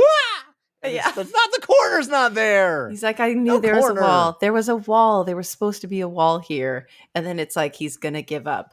But then suddenly, a sibilant voice is like, I'll help you, I guess. Shadow Throne shows up and it's like, get up. It is there. It is there. But you're so close. Just try harder. I like that he's like, okay, we'll help. Wraiths, and then those wraiths, I assume that were in the bar. Yeah, came in, just hanging out the bar. And he's like, pull him into the dead house. Oh man! But even like the reveal, I'm like, what is this wall? I was like, is this the like some like a healer? Like what could this be? I definitely didn't get it until that. Even the fact that like he knocked on the door and ran away and was like, "Ooh, get him, he's there." Sort of take him in. For once, I very much was on the page of Dead House because it had been seeded just a couple of chapters before of like, there it is. Careful, don't go into the dead house. Yeah. With Hellion when they were walking by and she's like, "Is this the bar?" And he's like, "No, that's the dead house." And I was like, "Oh, yeah. I bet he's going to the dead house," which BT Dubs doesn't seem like a great place to be. Like, I don't know if it's salvation for Kalam because the last person we saw escape into the dead house is still sleeping there. Yeah, and so it's just nap time. Nap time. That's anybody who goes in there, they just need a little sleepy. But dude, I love the characterization of Shadow thrown through all of this, where he is exactly what you said, where he's just like, knock, knock. He's like scared of things. He's a god, and he's like, don't look. Yeah, and then there's like a couple times where he's like, once he like, I think it's right there here. He is like, I got the blades. Oh, I've got the blades. Oh, dang it! Now I gotta walk. And like he sort of marches away, and he's like, he at some point laughs or something, and he's like, ha! And like his own laugh was louder than he thought it would be, and it scared himself. It's like, what's up with you, man? You're a little high-strung these days, buddy. So funny. The like most brilliant emperor plotting and scheming 12 steps ahead of everybody is like, hey, you know. So then we see Absalar walk into the Hanged Man as well, and she just orders a drink, and Braventooth is like, "Hey, babe," and she's like, "Nobody. I'm not in the mood for you." Yeah, gets that wine. It's like almost the same scene as the first scene. Yeah. And it, like, you know, it's Absalar because they talk her about like enrobed, but like she sways. She got that hip sway, and people are like, "Dang!" And she's like, "I'm only here for the wine of my people." Yeah, the most expensive wine in the whole place. Mm-hmm. All right, so that's the end of chapter 23. That's a lot. An hour and a half in. All right, we can do this. We can power through 24 and the epilogue. But we are 24. We have shot over to Alrada on the Idur, the Letheri, Terralac Veed, Icarium. They're going through this awful realm, this horrible place, trying to get. They're trying to get to. Well, they're in Corald Emerlon, right? And they are trying to get to the first throne. Interestingly, because they went from the Shadow Throne, which they saw was broken, was tricked into thinking was broken. Now they're like, there's another throne we can get. Screw that throne. I got a better throne. First throne. So they're headed there. I like that they are in this warren, and much like earlier in the book with Absalar seeing like, what is that stuff in the distance? What is this? They're like, she's like seeing people, and she's like, I don't want to get seen by those people. They are in the warren, and they're also like, don't get seen by those people. So I don't know what's going on with the other things in the warren, but there's people in there that they don't want to be seen by. I feel like we've seen people try to get through a warren, and it's hard, Gnos. Yeah, but this in the case was like specifically called out as like people with spears in the warren. Yeah. So there's a specificity to it, and not just a nebulous danger. That was interesting. There's an awesome moment where Terralac Veed is like, Alrada On is a liar. He's like lightening his skin. He's pretending to be something he's not. And Icarium is like, he's a deceiver. Oh, it takes one to know one, deceiver. I guess he's like, you're not my friend. You've been lying to me this whole time. Yeah. You think of me as a weapon. He's like, he's sussed it all out. He's like, I thought he was an idiot, and so I kept telling him details, and I should have done that. I shouldn't have done that. Yeah. The whole like turn for Terralac Veed over this chapter is pretty funny because he's been so cocksure and confident, and here he's like, I screwed up, and he's on to me, and then later on it's even worse where he's just like cowering in the corner. But also Virat Ton also realizes that Alrada On is a spy. It's just like he's not fooling everybody, which is like good. Yeah, I'm like, These people that are like, we hate the Tistendi, right, Alrada? We got it. It's like, very funny. I love it. It's very common in these novels. It seems that in the Malazan world, everybody who thinks they're brilliant, there's somebody who figures it out. There's always somebody who's like, if Clark took off those glasses, he looks a lot like Superman. Yes, yeah. Which I love. I love that people are smart. So then we cut over to Onrak and Troll, and we get a couple of named kids of Manala's kid army. We get actually a couple of named ones, and they're having just a delightful time. Sweeties. Playing with Onrak, and oh, Mr. Onrak, you're so fun. What could go wrong? Arrow to the head. So brutal. Utterly this horrific. This little moment of sweetness of them trying to sneak up and then him being like, I can definitely hear you. And it's like, oh, you can hear him. I was actually doing a great job sneaking and like hugging the big skeleton guy. And then just a kid like bouncing up and doing kid stuff. And then being alive is so great. Being alive and a child. Just awful. Then just out of nowhere, the arrow to the head. Onrak pushes the other one behind him to protect her. And it's on. We have Troll, Sengar. He's exhausted. They've been fighting, but then they come running up to him like, "Oh, he was killed. My brother was killed." And Onrak is like, "Okay, let's do this. There's a warlock coming using chaotic sorcery. They form up in this choke point, and they're like, all right, here we go. The battle is on." And so it is. Monarch Ochem it turns into a soul-taken ape and starts attacking. There's a fighting. Monarch Ochem runs toward Alrada On, and I'm thinking to myself, oh my gosh, I hope he's donned his armor. And I realized the only armor is Alrada On. Oh my God. Here's embarrassingly, which touches on a conversation you and I had in person. When I read Alrada On's name, I was like, I gotta come up with something.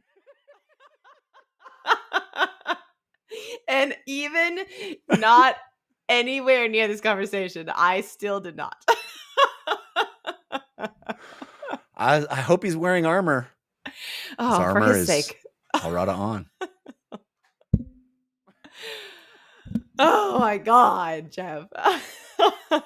You know what though? He dies, so I don't get to do that anymore. Oh. I had to have a good one. Oh yeah, we all know death is definitive in this universe. Yeah. He's Alrada gone.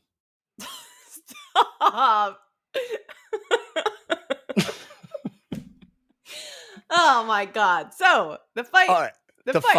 The fight gets crazy. And Ikariam sees a dead child, is like, I'm not doing this. I'm not killing kids. I'm not doing it. And I love that like Ikariam's just like hanging back, like, I wonder what's going on up there. And Terlac Bede's like, take this guy.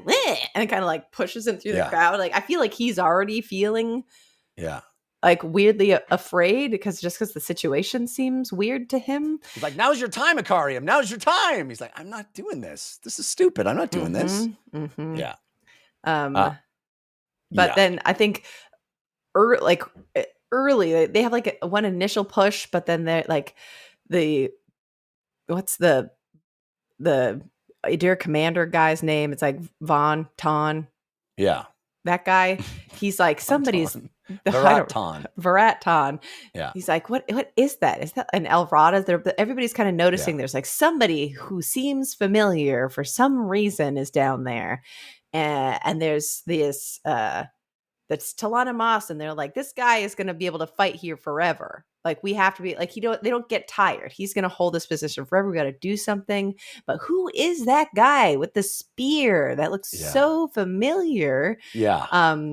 And pretty quickly, Alrada On puts it together like, oh my gosh, there's no way. And he's like kind of in denial and like kind of watching the fight. He was there at the shorning. He was there. They put his head in the vice. Yeah. Yeah. And basically, as soon as he realizes what's up, he flips sides, period. Yeah. What I didn't get was what flips Ikariam. I think Because there's this keening that is referenced repeatedly, this sound that seems to, I don't know if it seems to be coming from Ikariam. Like he is just like attacking everybody. But I also kind of felt like it is this, I don't know if I was projecting, but it felt like maybe that is the control device. Like that we have flipped the switch and he is now on a different frequency. And so this like sound is in his ears and it's, putting him in this state of like a bloodlust almost. There's the two things that I thought were probably part of it. One, there's obviously some kind of magic happening. I don't know if it's a barrier that was protecting the first throne. I don't know what that was, but they were talking about how there was like a magical kind of wall that as soon as Ikariam touches it, it doesn't exist anymore. It basically is like whatever that magic was, it's nothing to him. And then the other piece is just the existence of the Talanomas. The Talanomas looks at Ikariam and is like, Life Slayer, we gotta kill you as this Jag guy.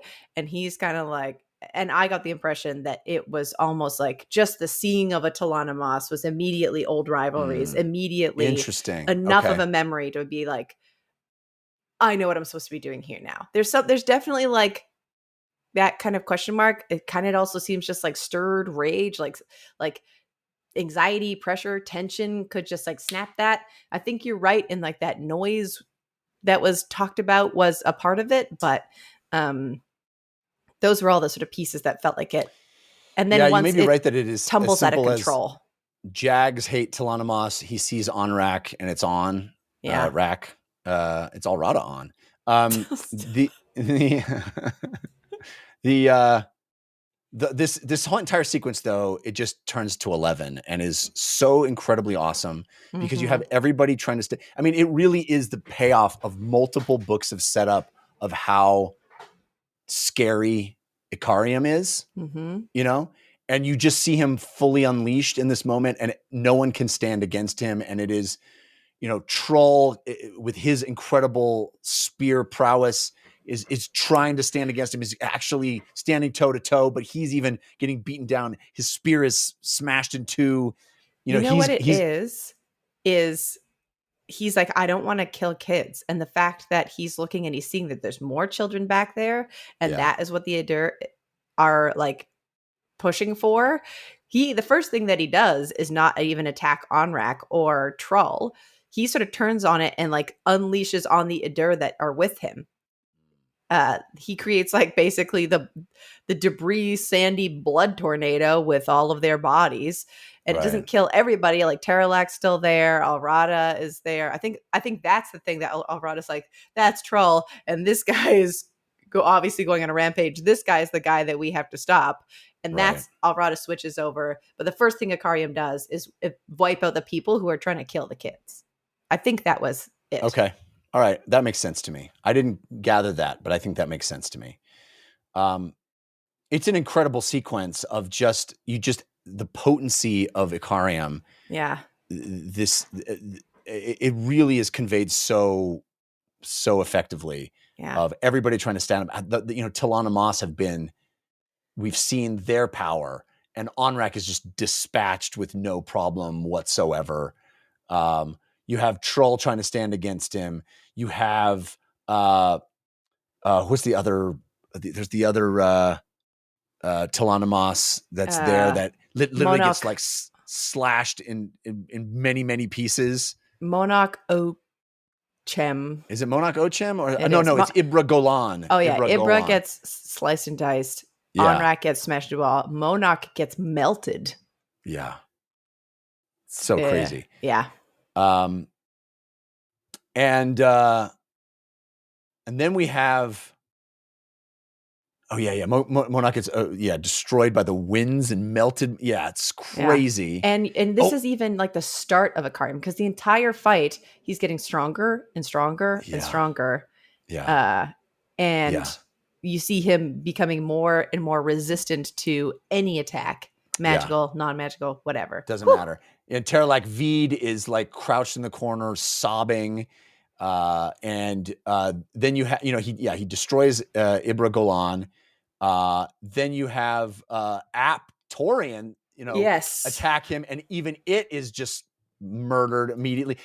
Its claws are stuck in his body, His but he doesn't teeth. even care. He reaches out and bites his shoulder, and then he slices his neck off, and then he has to be like, get it off. It's still on me. Yeah. And then the thing that people keep coming back to is like, I can't, like, the fact that Troll is standing at all, defending at all, is insane. Insane. We have Arata On's death, where he says home right before he dies.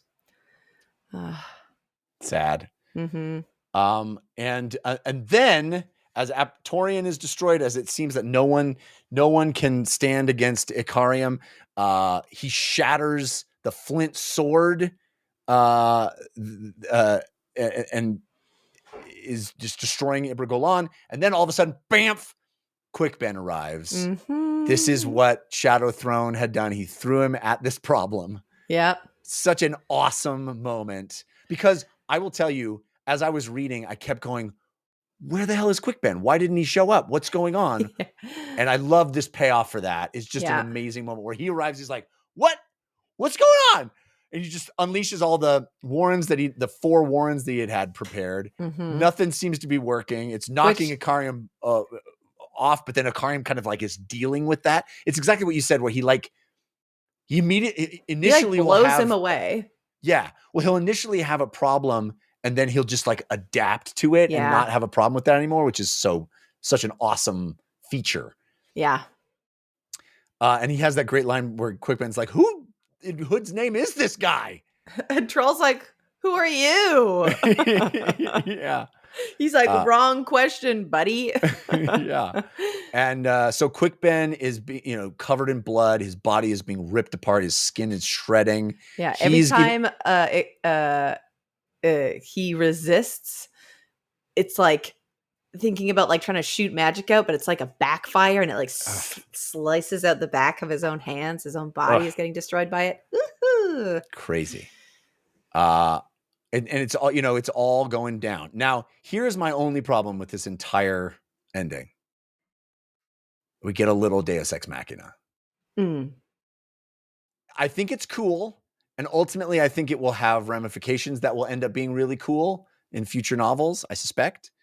But I do think the aerosol showing up right now and saving the day and just beep and collapsing Icarium felt a little Deus Ex Machina to me. Yeah. How'd you know?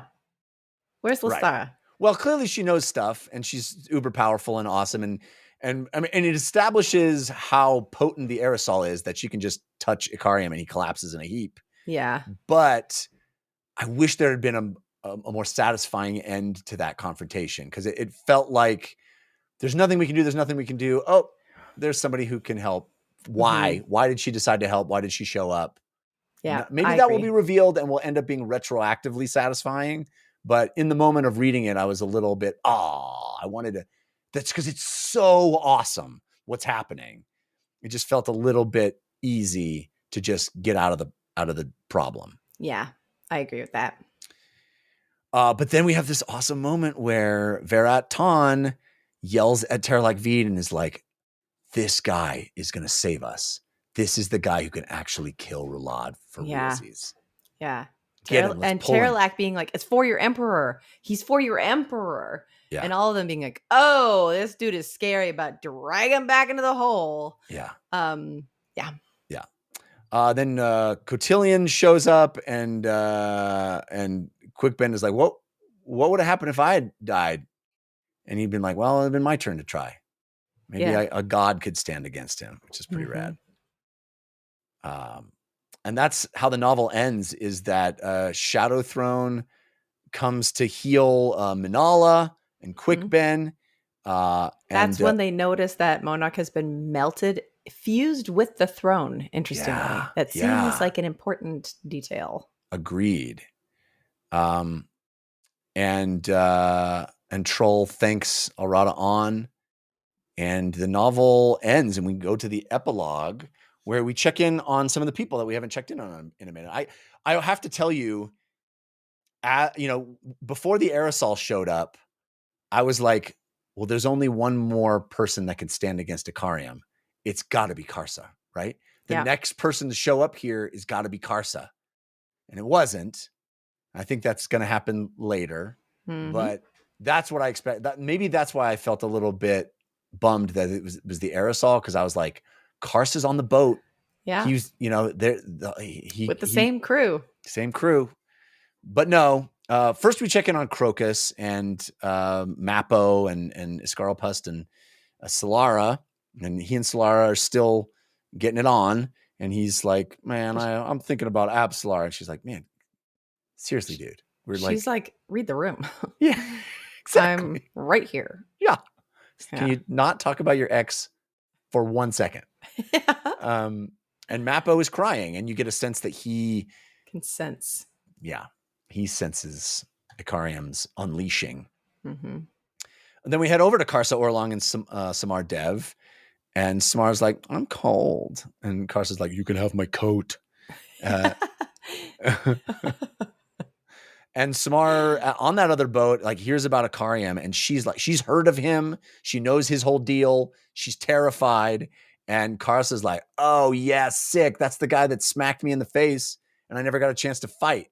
I'm gonna fight that guy. I like that Karsa was like, I got walloped basically through a mountain. And he's like, I can take him. Yeah. If I had more time, though, I was just about to. If my friends weren't holding me back, I would have totally. If the teacher hadn't come, man, you would have been toast. Yeah. Yeah. So clearly that's setting up for Karsa v. Ikariam in some way. Mm-hmm. And back to Ikariam, the Adur are like worshiping him now, and he doesn't remember anything. It's such a cool moment where he's like, "Hey, Terralac, why you?" And Terralac's like, "You suck. I don't even like you anymore. I hate you. You're scary." He's like, I don't remember anything. I thought we were bros. I thought we were buddies, buddy. You seem upset. Interesting. Such a great moment. And then Terralac's like, it's my responsibility now to tell you again who you are and what you did. Yeah. And now he is saying it not with like it's so cool that you're a weapon, but he's going to tell him like how horrifying he is with having witnessed it firsthand now. Like, interesting. Out of spite. Amazing. Yeah. So rad. And then we have this really mysterious ending with Taishren, who has been holed up in Mock's hold, and Shadow Throne arrives, and he's like, hey, Taishren, what's going down? And Taishren's basically like, I've been doing stuff. I've been conspiring with Quick Ben and Kalam. I'm still a priest of Drek. I'm actually Quick Ben's shaved knuckle in the hole. Drek tried to kill me too, but didn't. Yeah. I talked him out of killing Banishar. Like, tons of like bam, bam, bam, bam, bam reveals that Taishren is a major player who we haven't checked in on in a long time. Major player. And Shadowthorn's like, well, if you're Quick Ben's shaved knuckle in the hole, maybe he should have called on you when he was almost obliterated by Ikariam. And Taishren's like, no, he's going to call me for something bigger. Yeah. I'm like, he's like, I would have been so disappointed if he called me like already. That would have been bad. It's like, oh, well, seems like you know something that you should share maybe with the class. Yeah. So cool. And Shadowthrone's not sure if taking Kalam into the dead house saved him or not. Then we have this little denouement scene that I didn't think was particularly necessary, but it is a lovely bookend to the book where we have the master investigator of Kartul going, solved it. Solved the murders. Yeah. It was orgy suicide. And they were like, that is what Hellion said. And he's like, it's obvious. And then the detail of him being like, look at those beautiful spider webs. It's gorgeous here. But then like the sinister note of like, those spiders going to kill everybody. There's like, it seemed like the spiders had their own plans at the end there. But the fact that he's master investigator, same conclusion, but different vibe. Different vibe. So we did it. The Bonehunters novel complete. Book 6 complete. I believe we have, for me, we have gotten into a place where it has become extremely difficult to rate these novels, to rank them. I agree. Such that I didn't think about them, but we must. I felt like it was so easy up to this point, but now like I don't know where to put this one. I don't know where to put it. It has some of my favorite things in it. I think the ending is phenomenal. It's like this breakneck speed, crescendo, action, set pieces galore. We go from one crazy action scene with Kalam to another crazy action scene with Ikariam. It's like such an awesome ending. We have all of that chapter 7 stuff that was so incredible. Yeah. I don't know where to put this one. I mean, I think for me, Midnight Tides is still my favorite. Yeah. Yeah. But I don't know beyond that, beyond the fact that I think I still just love Bug and what's his name? The master. What's it? Begins with T. Tehal. Yeah. Tehal. Yeah. Yeah. Bug and Tehal. So I think that my order previously was 5, 2, 4, 3, 1. Yeah. I would probably say 5, 2, 6, 4, 3, 1. 4, 3, 1. I think 6 and House of Chains, like they're really close. They're really close. Yeah, House of Chains has that entire first section with Karsa that I absolutely love. But then it has some slower bits that are like interesting and cool. This one, like I feel like it's like so packed with stuff. Like even the fact that like we're not like, oh, are we doing 3, maybe 4 chapters this week? It's like very consistently we're doing 2 chapters because that's too much to talk about otherwise. But I think that would be my space. I agree. Tehal and Bug. Just almost unbeatable. Midnight Tide's so good. Deadhouse Gates is just 5, 2, 6, 4, 3, 1. That's pretty. I could sign off on that. I'm writing down a post-it so I don't forget for the next time. Yeah, I feel like I closed the book and I was like, at this point, it's so much harder now as the more novels and they're all so good. Yeah, yeah, and like some of them, I think like it's going to be like just equivalent. I feel like it'll be recency bias of like I remember the coolest scene of this thing. Yeah, that too. I feel like recency bias because I don't even if you ask me like what's the end of House of Chains, I'm like I have to really think about it because we're reading them back to back, and so it's one big story in a lot of ways. So a lot of it like. Especially as more and more of the characters get in the books, I think it's easy to be like, I remember the characters from Gardens of the Moon. I remember the characters from Deadhouse Gates. They're so different. Yeah. I don't know. I think I have the like 5, 2, and 6. Like easy to do. I think top 3, and then placements of everything else is all like so close. Like 5, just I loved every character. I love the world. I love the different like side of the things. 2. The Deadhouse Gates, the Chain of Dogs. It was just, it was everything about it. I loved every character. I loved the compelling story. It was so emotional, beautiful. Yeah. And then this book where it's like sort of all of these pieces really getting smushed together and together and together and together is like so exciting and interesting and still meeting new people that are enjoyable. It's like, it's fun to start seeing the world. It's silly to be like, we're in book 6 and everything's really coming together. But like literally just like seeing these interactions and like who's talking to whom. We've read like, great. Yeah. We've read like the unceremonious 6,000 pages. Yeah. I know. The unceremonious death of Dujek was in this book. I know. But I kind of like that he goes out like that. And it is such a big deal. It really sets up the fact that the Malazan Empire is in dire straits. Like they don't have they don't have an army, basically. They don't have this reliable force, and that's what puts Lysine in the position she's in to have to do some of these things because they don't have Dujek. They don't even know. They think the host is dead. They call it out that they think the host is also lost to the plague. They knew Dujek died, but they thought they all died. And so that was like something we didn't even talk about. It's just like there's a huge army out there. Yeah. I'll say a middle-sized army. It was a huge army out there that is just like kind of a free agent. Interesting. Man, Interesting. So much stuff. All right, so we have a couple of. I know we're running real long, but we got a couple of things we want to read. Some sections that we love. I do. I think mine are all kind of long. So am I. Okay. Let me make sure. Okay. It's 23 and 24. I have one single sentence that I'll start with. I like it. Civilization's veil was so very thin, he well knew. Casting it aside required little effort and even less instigation. Yeah, that's good. Yeah. That's good. That might be inside one of mine. This is my first one is Lacine and Tavor's, Pacino De Niro moment. I think this is one of mine too. This is Lacine talking. She says, "You appear to hold to the childish notion that some truths are intransigent and undeniable. Alas, the adult world is never so simple.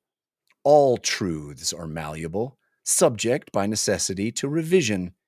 Have you not yet observed, Tavor, that in the minds of the people in this empire, truth is without relevance? It has lost its power. It no longer affects change, and indeed the very will of the people, born of fear and ignorance, granted, the very will, as I said, can in turn revise those truths, can transform, if you like, the lies of convenience into faith. And that faith, in turn, is not open to challenge." Now, if that doesn't explain Trump, yes, I don't know what does. It hurt me reading that.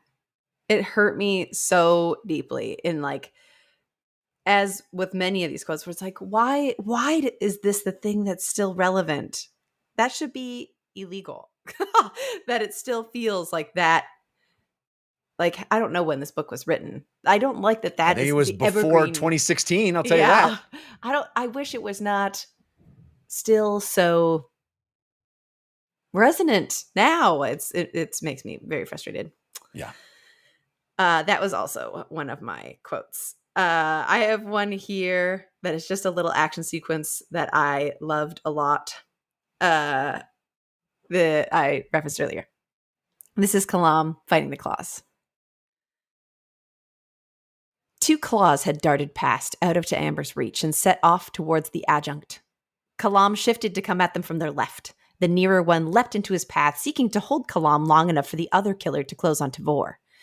A dancing flurry of parries from the claw had begun even before Kalam engaged with his own weapons, and he recognized that form. The web. "God's below, you fool," he said in a snarl as he reached both long knives into the skein of parries, feinted with minute jabs, then, breaking his timing, evaded the knife blades as they snapped across and neatly impaled both hands. The man screamed as Kalam closed in, pushing both stuck hands out to the sides and headbutted him.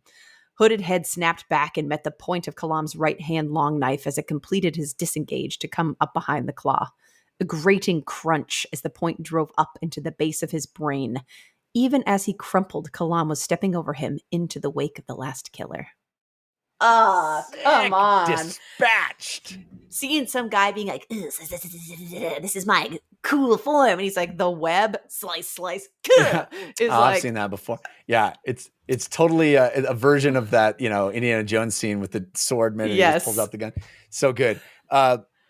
The other thing that I think is so rad is that in those sequences, Erikson switches to these like long spiraling sentences that just leave you breathless reading them. Mm-hmm. And it conveys this momentum, this breathless attack. The action is these long sentences that have dashes and clauses and kind of, it is stylistically brings you into this breathless, manic place of action. And it's just so expertly accomplished. It's awesome. Love it. All right. This is a long one, but I love it very much. This is the rumination on on War and Peace. I can't remember who sang it, but It's Fiddler. Fiddler. Yeah, Fiddler. Yeah, Oh, is this one of yours too? Oh yeah. Oh, you can do it if you want. No, there's some that I'm like, I'll talk about this so that Jeff will say it good. All right. It seemed so easy for so many people to divide war from peace, to confine their definitions to the unambivalent. Marching soldiers, pitched battles and slaughter, locked armories, treaties, fetes, and city gates opened wide. But Fiddler knew that suffering thrived in both realms of existence. He'd witnessed too many faces of the poor, ancient crones and babes in mothers' arms, figures lying motionless on the roadside or in the gutters of streets, where the sewage flowed unceasing like rivers gathering their spent souls. And he had come to a conviction, lodged like an iron nail in his heart, and with its burning, searing realization, he could no longer look upon things the way he used to. He could no longer walk and see what he saw with a neatly partitioned mind, replete with its host of judgments, that critical act of moral relativity. This is less, that is more. The truth in his heart was this: he no longer believed in peace. It did not exist except as an ideal to which endless, lofty words paid service, a litany offering up the delusion that the absence of overt violence was sufficient in itself, was proof that one was better than the other. There was no dichotomy between war and peace, no true opposition except in their particular expressions of a ubiquitous inequity. Suffering was all pervasive. Children starved at the feet of wealthy lords, no matter how secure and unchallenged their rule.